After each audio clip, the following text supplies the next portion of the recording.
que é o pedágio. A mudança de governo deve alterar o projeto de nova concessão e atrasar a implantação de um novo pedágio aqui no Paraná. Na semana passada, a Agência Nacional de Transportes Terrestres, a ANTT, teve aprovada a homologação do Tribunal de Contas da União para licitar 2 dos 6 lotes das rodovias. Com a decisão do TCU, a expectativa do Ministério de Infraestrutura era lançar os editais para a realização do leilão dos lotes 1 e 2 do plano de outorga ainda em novembro. Porém, com o resultado das eleições e a troca de governo a partir de janeiro, o novo modelo de pedágio que foi apresentado pela atual administração pode sofrer mudanças. Segundo lideranças paranaenses do PT, o assunto é um dos principais temas que deve ser tratado pela equipe de transição que iniciou hoje os encontros em Brasília. O coordenador da Frente Parlamentar sobre o Pedágio na Assembleia, deputado Arilson Chiorato, do PT, adiantou que deve tratar o tema na próxima semana, quando deve se encontrar com a presidente do PT, Gleisi Hoffmann, e com o vice-presidente eleito, Geraldo Alckmin, do PSB, e que está coordenando a transição entre os governos. Vamos ouvir o que Arilson Chiorato falou sobre o assunto. O primeiro passo para não virar uma briga, nós colocamos dentro da transição de governo. Eu conversei ontem com a Gleisi Hoffmann, coloquei da importância desse projeto do Paraná estar lá, e hoje acontece a primeira reunião, e semana que vem eu devo estar falando com o Geraldo Alckmin, que é o nosso vice-presidente eleito e governador da transição, explicando os detalhes do problema que é o pedágio aqui no Paraná. O que a gente tem que fazer é separar o passivo do atual, do contrato anterior, as obras não realizadas, as obras que foram pagas e não estão prontas, ou estão em trânsito de feitura, separar para não ser base de cálculo do novo pedágio. Então são 2 momentos distintos. Pegar todo o passivo e ver daqui para frente e as novas praças. O Lula quer tratar de forma diferenciada e não num projeto global, como está sendo proposto.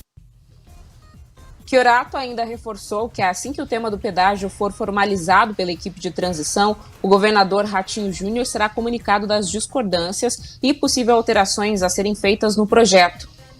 O advogado especialista em direito público, Bruno Valverde, explica que é possível que o novo governo suspenda o atual processo e apresente uma nova proposta de concessão. Vamos acompanhar. Nós temos um princípio na administração pública que é o interesse público e o interesse a bem da administração pública, né? Então, nesse caso, a nova administração, a administração do presidente Lula a partir de 1º de janeiro, ela pode sim revogar o edital, né, por conta de alguma linha de atuação diversa ou por conta de alguma questão orçamentária ou algum item do edital que não esteja de acordo com as diretrizes do plano de governo do novo presidente, da nova gestão, e o edital pode sim ser revogado, mesmo já sendo liberado e mesmo estando na rua. A administração pública ela pode a qualquer tempo revogar, modificar a bem do interesse público os processos licitatórios de concessão, mesmo que já estejam publicados. As análises terão que ser feitas, o governo do Paraná, obviamente o governador Ratinho Júnior precisa entrar também na discussão, ser chamado para que o governo federal apresente as novas diretrizes e aí sim, em comum acordo, os governos façam aí a republicação ou um novo estudo que vai ensejar aí um novo edital que vai ter que passar pelo TCU novamente, enfim, aí tem um trâmite todo que deverá ser seguido, que aí é o rito que a lei determina, né?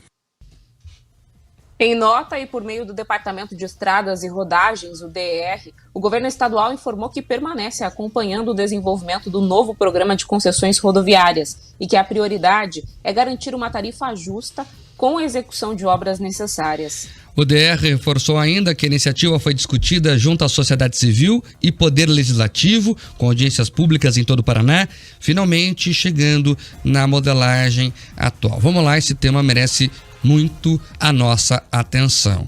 O Paraná passou os últimos 2 anos debatendo isso. Eu lembro aqui que as estradas já estão sem pedágios há 1 ano, inclusive está completando 1 ano esse período agora, em novembro, e que o debate já vem antes disso. E o modelo que está aí foi debatido e construído a várias mãos. Não é nem a 4 mãos só, não. É a várias mãos. Vamos relembrar a história que é importante. O governo federal propôs um modelo. O Paraná disse não queremos isso. Inclusive, na época, o ministro Tarcísio foi taxativo em querer impor um modelo ao Paraná. O agronegócio, o governo do estado, a Assembleia Legislativa disse não e tentou, o setor produtivo, disse não e rediscutiu o modelo. Inclusive pedindo ajuda pessoal do presidente Jair Bolsonaro. Então o modelo foi construído, ouvindo muita gente, audiências públicas foram feitas e foi acertado esse modelo que passou pela burocracia lá no TCU, né? Agora está no Ministério da Infraestrutura, que estava prestes a lançar esse edital. Pois bem, o Lula ganhou a eleição e já avisou que não quer esse modelo. Por que ele não quer? Porque a essência do modelo que ele quer é uma tarifa baixa que faça apenas a manutenção das estradas. Ele falou, inclusive deu preço, Camila, ele quer no máximo R$5 de tarifa.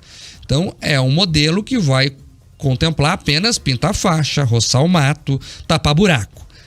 E isso não serve ao Paraná, pelo menos não ao setor produtivo, ao agronegócio, que quer obras de infraestrutura importantes para ajudar nessa logística, principalmente do escoamento da safra. Então, nós estamos agora diante de uma bifurcação importante, né? Você veja que esse assunto é importante ao Paraná, mas também é importante ao Brasil. Tanto é verdade que vai ser um dos temas discutidos lá na transição dos governos.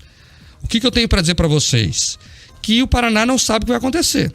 A interrogação é gigante. E o que eu tenho para dizer para vocês? Camila, eu não gosto de falar isso, mas vou falar. Eu avisei. Camila é prova. Quantas vezes eu falei aqui que tinha que acelerar essa discussão, porque poderia haver a troca de governo no âmbito federal e que tudo ia voltar para estaca zero. Infelizmente, parece que eu estava certo e isso está se avizinhando, Camila.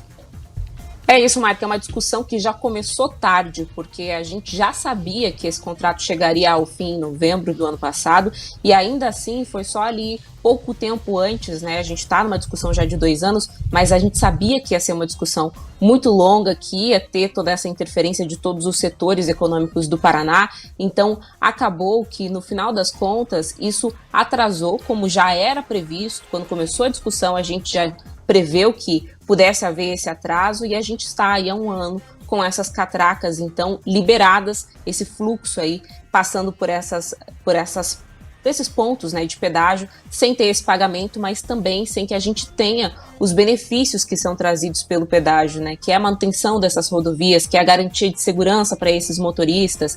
E claro, a gente tem aqui uma discussão que é importante. É claro que todos os paranaenses querem uma tarifa de pedágio que seja barata como essa que foi proposta pelo presidente Lula, mas também quer a contrapartida, que são essas obras. E o que é importante a gente destacar é que o Paraná já tem uma defasagem, ou seja, aquelas obras que estavam previstas nesse primeiro contrato de 30 anos atrás e que não foram executadas por essas empresas. Então, para além das obras que foram colocadas como uma meta, um objetivo, né, uma demanda que a gente entende hoje necessária para o Paraná dos próximos anos, a gente já tem todas essas obras que já deveriam estar prontas e que não foram realizadas, e isso tem um custo. Se o preço pago por nós paranaenses no pedágio não for suficiente para cobrir essas obras, como elas vão ser executadas? Essa é a pergunta que nós paranaenses agora fazemos a esse novo governo, para que então uma solução seja apresentada. Queremos um pedágio que seja barato? Sem dúvida, todos queremos. O Brasil inteiro quer. É importante reduzir o custo do Brasil, é importante reduzir o custo do Paraná, em especial o nosso estado, que, como você disse, tem essa vocação para o agronegócio. Mas também é importante, é fundamental que a gente tenha essas obras de infraestrutura, porque o Paraná, como a gente vem falando aqui também, como tem apontado os governantes, quer se tornar um modal logístico não só para o nosso país, mas também para a América Latina. Então, obras de infraestrutura hoje são imprescindíveis. E eu faço aqui um alerta, mais uma vez, Camila, para a gente não cair numa pegadinha, que a gente olha para as estradas que ligam Paraná a Santa Catarina e lá realmente o pedágio é mais barato. Só que ocorre que a situação é muito diferente. As concessionárias já pegaram a estrada pronta, com toda a infraestrutura necessária. Você tem 3, 4 pistas na serra, por exemplo, que já estava feito. Então a concessionária chegou e só administrou isso. A infraestrutura pesada, as chamadas, por exemplo, obras de arte, que são os viadutos, né? Se chama de obra de arte na engenharia civil, já estavam feitas.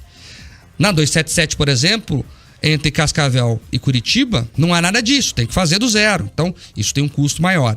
Então, uma coisa é você pegar toda a infraestrutura já pronta e só falar, administro aqui. Outra coisa é você ter que fazer a obra que é cara. É por isso que o pedágio é muito diferente em relação às estradas internas do Paraná do que as que ligam a gente a Santa Catarina. Então, isso vai andar muito ainda. Vamos ver como é que o governo do PT vai tratar essa situação. A Gleisi Hoffmann, que é a chefe da transição, porque no papel, Camila, tá o Alckmin. Até vamos falar disso mais pra frente. Mas me parece que a Gleisi é a grande maestra disso tudo, né? É a maestra que fala, Camila? Não sei. Não, acho que tem um outro nome, mas eu não sei. Me ajuda checar. aí, eu não sei. Enfim, mas ela que está regendo toda essa questão, né? Tanto é que o deputado Arilson Chiorato, que é o presidente do PT no Paraná, já disse que vai levar a ela essa discussão. Então vamos ver como é que a Gleisi Hoffmann e o governo do PT vai tratar tudo isso. E o Paraná está em compasso de espera, né? Porque isso é um assunto estratégico, não só para o setor produtivo, para o agronegócio, como para o dia a dia das pessoas. Todos andamos de carro por aí, viajamos com nossas famílias e mais do que isso, interessa ao Brasil, porque é pelas estradas aqui do Paraná que escoa boa parte da safra brasileira, não só aqui do Paraná, como do Mato Grosso, como parte do interior de São Paulo. Nós temos aqui o Porto Paranaguá, que é o segundo maior porto do Brasil, o maior exportador de grãos do país. Então, esse assunto é muito delicado. Você descobriu aí, Camila? Maestrina. Mas eu também quero aqui aproveitar e trazer outra informação, é que hoje essa reunião que já aconteceu, vários encontros que tiveram pela manhã, né, com a presença do Alckmin, que pela primeira vez depois da campanha veio a Brasília, com a presença da Gleisi Hoffmann, com outros nomes ali que estão à frente desse grupo que vai fazer essa transição de governo, também está o deputado paranaense Enio Verri. Inclusive, eu estou tentando contato aqui com ele por meio da equipe para saber mais detalhes dessa transição. Então a gente tem esse paranaense que está dentro dessa comitiva, que participou hoje dessas reuniões e que vai poder trazer, inclusive, mais detalhes, Marcos, sobre o pedágio, sobre outros assuntos que foram tratados e que são imprescindíveis para o Paraná. Então tá aí, vamos acompanhar de perto para ver como isso vai se dar. E esse clima de transição é assim mesmo, tá? É repleto de muita expectativa, né? Nem quem tá chegando sabe direito o que vai encontrar, quem tá saindo não sabe direito o que vai deixar. Então nós temos que ir acompanhando, essas coisas mudam muito. Eu tenho a impressão que não vai ser, Camila, nem como está, mas também não vai ser como o Lula prometeu, dos 5 aí de tarifa. Vai ter alguma coisa no meio do caminho disso, vai ter um meio termo. Vamos acompanhar, claro, essa discussão e trazer todos os detalhes para os ouvintes da Jovem Pan News.